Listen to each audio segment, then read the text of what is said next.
Welcome to Mental Makeover Radio, your go-to destination for meaningful conversations about mental health. I'm your host and your trusted therapist bestie, Cecilia Mannella. Join us as we explore the complexities and messiness of human experience by addressing your questions and concerns. I'm here to provide a straightforward and practical therapy advice. So grab your favorite beverage, whether it's tea, coffee, or whatever tickles your taste buds, and get ready to embark on a mental makeover. How comfortable are you with anger? You know, anger is such a hot topic emotion, especially in the therapy room and also in relationships and just generally in life. And yet we don't really spend a lot of time talking about it. So in today's episode, we're diving into all things anger. I am Cecilia Mannella. I'm your host of Mental Makeover Radio, and I am so glad that you're here tuning into this episode as we dive into the topic of anger. You know, how comfortable are you with anger in your life? If you had to rate your comfort level, let's say 10 being the most comfortable and 1 being the least comfortable, what's your comfort level of experiencing anger? Like yourself. Give yourself a little bit of a number. And then I want you to think about, is that number any different when you think about how comfortable you are with anger of other people? So other people in your life that demonstrate anger and frustration, how comfortable are you in that? So again, 10 being the most comfortable and 1 being the least comfortable, and see what your numbers are at. Just kind of hold that number in your mind and maybe you write them down. And as we get through the episode, I'm going to, be curious about whether that number actually changes just a little bit. So, there are so many different schools of thought out there around the emotion of anger. And it's a very complex thing, but I want to start from a place of realizing and recognizing that humans, you, me, and everyone else around you, we are emotional beings that happen to think. We love to believe that we are thinking beings first, and then we feel. But the truth is that we actually feel first, then we think. A prime example of this is when you get scared. So I grew up with younger brothers, and they, to their heart's delight, they would terrify me. They would hide in closets and they would jump out. They'd hide under my bed and they would jump out all of a sudden, then grab my feet, grab my ankles. They would basically torture me into being scared. Now, when you have that sensation, when you have that scared feeling, when you're going through your life and somebody jumps out or someone touches your shoulder and you're not expecting it or says something to you and startles you, you have the emotion first. Then you have the thought process that comes with it. Then you think, oh my gosh, this isn't something to be scared of, or it's kind of funny, or you're upset. Whatever it is, you have the feeling afterwards. But the initial response is actually emotion. So that is evidence that we are feeling beings that happen to think. Okay. So we are feeling beings first. And it's important to understand this because when we talk about anger is a naturally occurring emotion. It is what keeps us safe. Now, if you want to dive into a little bit more about how anger really can work around boundaries, which we'll dive into a little bit in this episode, but if you want to dive into a bit more about boundaries, go back to episode 15, where I share the boundary blueprint, where you can take small steps to creating changes in your life with boundaries, because anger and boundaries are interconnected in that anger can typically be a sign that we need some boundaries. So anger serves many purposes, okay? And this can be your ally and your friend. And I don't think we need to be scared of it. The thing is that we all have past experiences with anger. And typically we have past experiences with adults in our life who have shown that emotion and have not managed it well. And when we're little people and we're children and the adults in our life are not managing their emotions really well, anger can be really scary. So it threatens our safety. It maybe gives us the impression that the adult is out of control and that we rely on adults to keep us safe and to have control of things, and then they don't have control. It threatens our feelings of stability, predictability, and general sense of comfort and care. So when you're little, and if you've had this experience with the adults in your life, whether it's your mom, your dad, your uncle, your grandpa, your grandma, whoever it is, and they're angry and they do angry, that means that they express it in a way that is not healthy, that is not productive, then we're left with this impression that anger is actually something to be scared of and something to run away from and something that makes us feel really unsafe. So I want you to honor those experiences first. I really want you to think about, where does the fear of anger come from? What are the roots of that? And just to honor and recognize that totally makes sense. 100% sense. The way that it doesn't make sense anymore is that when the feelings of anger arise in yourself or somebody else, and we have this instinctive reaction of fear trying to shut it down, is that we're missing the mark in the fact that anger can actually be an ally to you. Now, anger is naturally occurring. We all experience it. And the truth is that it's connected to our survival instinct. So anger is connected to our fight, flight, freeze responses. And now it works in the brain where it activates us in a way that allows us to survive. And the interesting thing about this is that the physiological experience of it lasts about 90 seconds. There's been tons of research on this. So something happens that triggers that response, that stress response, where you are scared or you get angry, and then you are flooded with different endorphins and most likely adrenaline. And that courses through your system, rises the emotion of anger as a protective experience, a protective emotion. And then it kind of comes down and settles down within 90 seconds. Now, you might be thinking to yourself, but Cecilia, I can stay mad for days, or my spouse can be mad for days, or my kids can be mad for days. That has nothing to do with the physiological response. So the physiological response takes about 90 seconds. If the feeling of anger actually lasts longer, it's because thoughts are attached to it. In that, the thinking that we do, the narratives we create, the stories that we tell ourselves keeps that emotion alive, and it keeps it like this burning furnace fire that can go on for days and days and days. And we nurture that by saying things to ourselves like, I can't believe he did this to me. You're such an asshole. You do this to me all the time. You think I'm dumb, stupid, whatever it is that we go into. And we create this entire narrative. And in that narrative, that's what fuels the emotion. That's what keeps that anger alive. So those are two separate things: the physiological response to a threat, and then the thinking that happens after that threat has happened that keeps that emotion alive. Okay, so we really want you to understand these are two separate things. So we need anger. We need that experience. It's what's kept us alive since we were living in caves. This is really adaptive. It's in our DNA. And again, if you've listened to this podcast for a little while, you'll know that I always say, we have not evolved very far from the cave.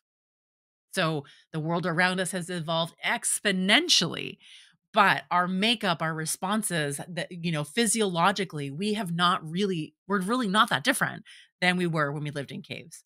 So this is our actual response to it. And it is a survival mechanism, and we should embrace it and be glad for it, because if we don't have it, we actually wouldn't be here. The problem is that when we attach meaning to anger in a way that threatens us when it's just an emotion. Anger is a sign to let you know that something is happening. That's what it is. It's just the car alarm going off. And it usually will tell you a few things. So number one, it's going to tell you most likely that a boundary's been violated.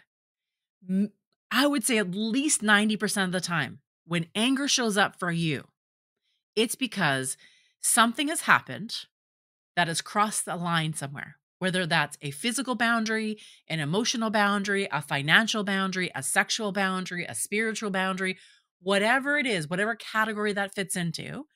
Anger is a reaction to a boundary being violated. And that is considered to be a threat to the system. So if your body is the system, it's an organism in and of itself, it's a threat to that system.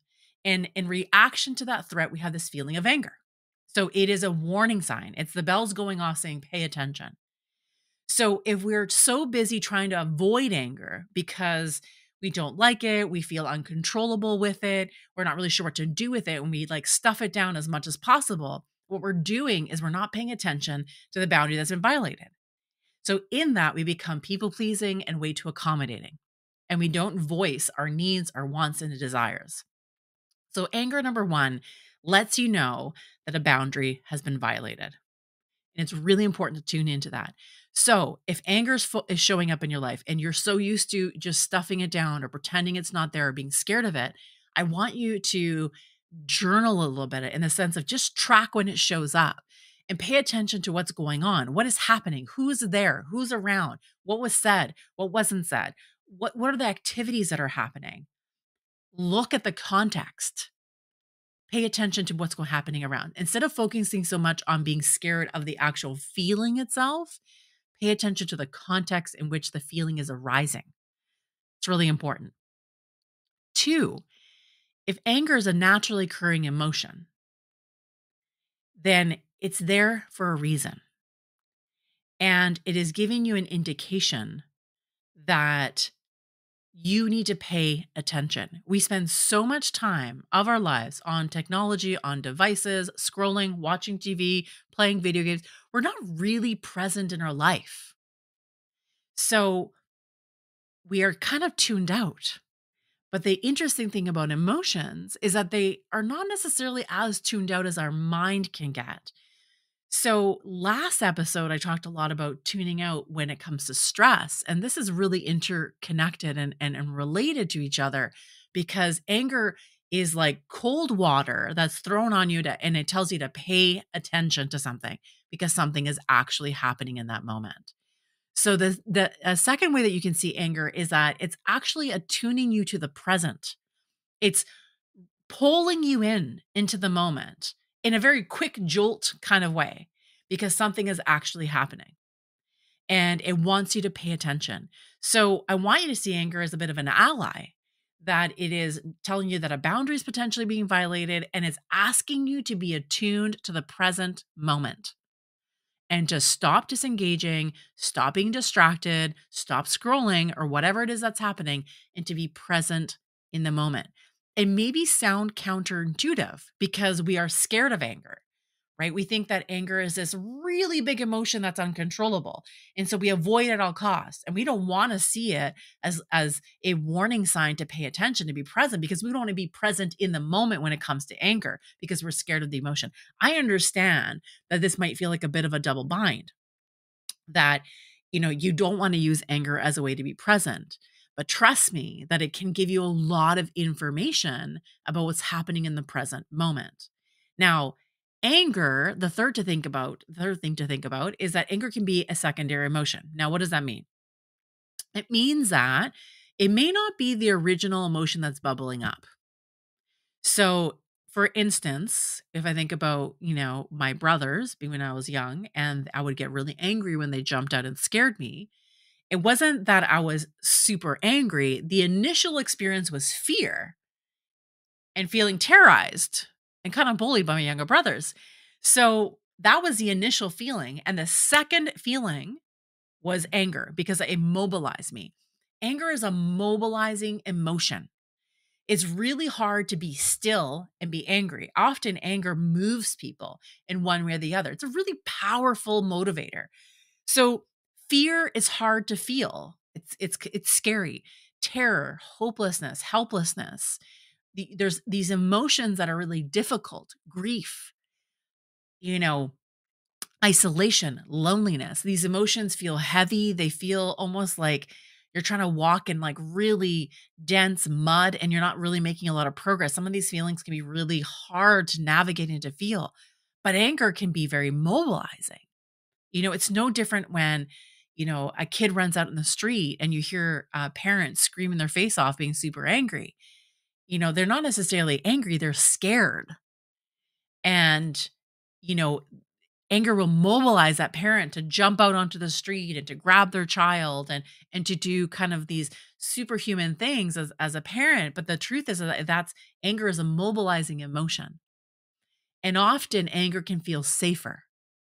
So if vulnerability is really difficult for you or for someone in your life, then anger can be an easier emotion to experience, especially if they grew up in a home that had a lot of angry adults, where there was a lot of yelling and a lot of screaming. we become comfortable in that environment because that's what we grew up in. So then as adults, the feelings of vulnerability, the harder emotions that we don't really know what to do with half the time. So, those things can feel like they immobilize us, like we can't move in it. But anger allows us the opportunity to move. And so in that, it becomes a secondary emotion because it allows um, to take action. And the truth is, we just want to take action. None of us like to feel immobilized. None of us like to feel stuck in one place, right? That's an uncomfortable feeling. And we know that it's actually not a good place to be. None of us love to be stuck.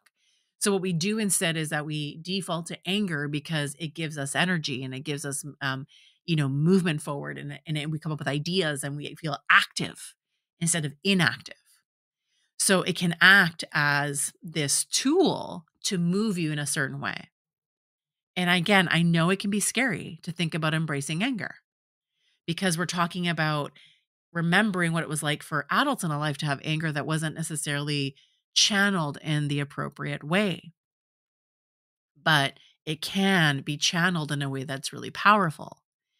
So the fourth thing I want you to think about is how anger has created change in our world. If you think about any radical change in history, whether it's, women fighting for women's rights to vote, whether it's Martin Luther King fighting for equal rights for people of color, whether you're thinking about all the protests that are happening right now with what's happening in the Middle East, people are angry.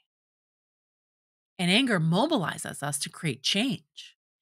If everything stays the same, nothing changes until people get really, really mad.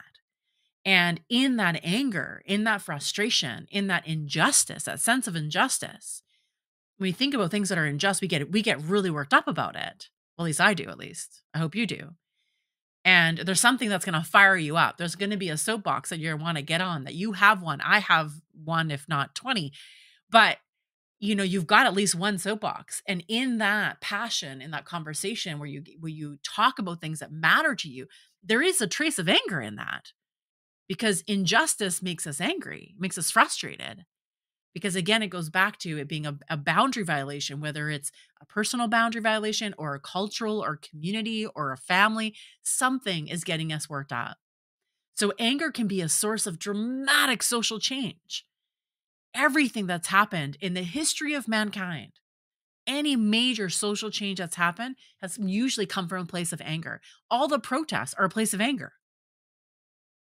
So if we channel this emotion in a way that is to represent people, and a way to show up in our communities, and a way to show up in our culture, to defend people who potentially don't have rights and don't have access to, let's say, healthcare, or don't have access to education, or what we're doing in protest, that anger, that serves a purpose. And it's a beautiful purpose because that creates a lot of social change. And that anger can also create change in your life. So I'm not encouraging you to walk around and scream at everyone you see. And, if you want to do that, go for it. But I'm not encouraging that. What I'm saying is that you don't have to be scared of experiencing anger. You don't have to be scared of that emotion, because that emotion is telling you something, and it's mobilizing you into something, and it's calling you to action. Now, this is not the type of anger that we see in abusive relationships or anything of that nature. That's uncontrolled anger. And the source of that anger is more about control and power over another person. That's not the kind of anger I'm talking about. I'm talking about the anger that we feel sometimes every single day in reaction to something. I mean, I open the news and things make me mad. So that anger serves a purpose. And this emotion moves you. If it didn't serve a purpose, we simply wouldn't feel it. As complex as humans are, in many ways, we're fairly simple in that everything that we do that is functional, everything that we do that is built into our DNA, our drives, our passions, they all serve a purpose. Nothing's kind of accidental. We are organic beings that have been existing on this planet for a very, very long time. So everything we do serves a purpose. It's just that we don't have the outlets anymore because we're not fighting saber-toothed tigers. We're not encountering bears and fighting them with our bare hands. We're not, worried so much about famine and we have a lot of these safeguards in our life, and we're really grateful for them. I'm really grateful for all these safeguards. I'm really grateful that we have resources and systems in place and governments and democracy, all the things that we have. I'm very grateful for. But also we weren't created for that. Like that's really new to us in the history of mankind, of human existence. That's really new for us. We don't really know how to function in it. We're still babies in it. We're much more accustomed to deal with very big threats, and we're wired for that. And anger is a part of that. And so I want you to see anger as a naturally occurring emotion.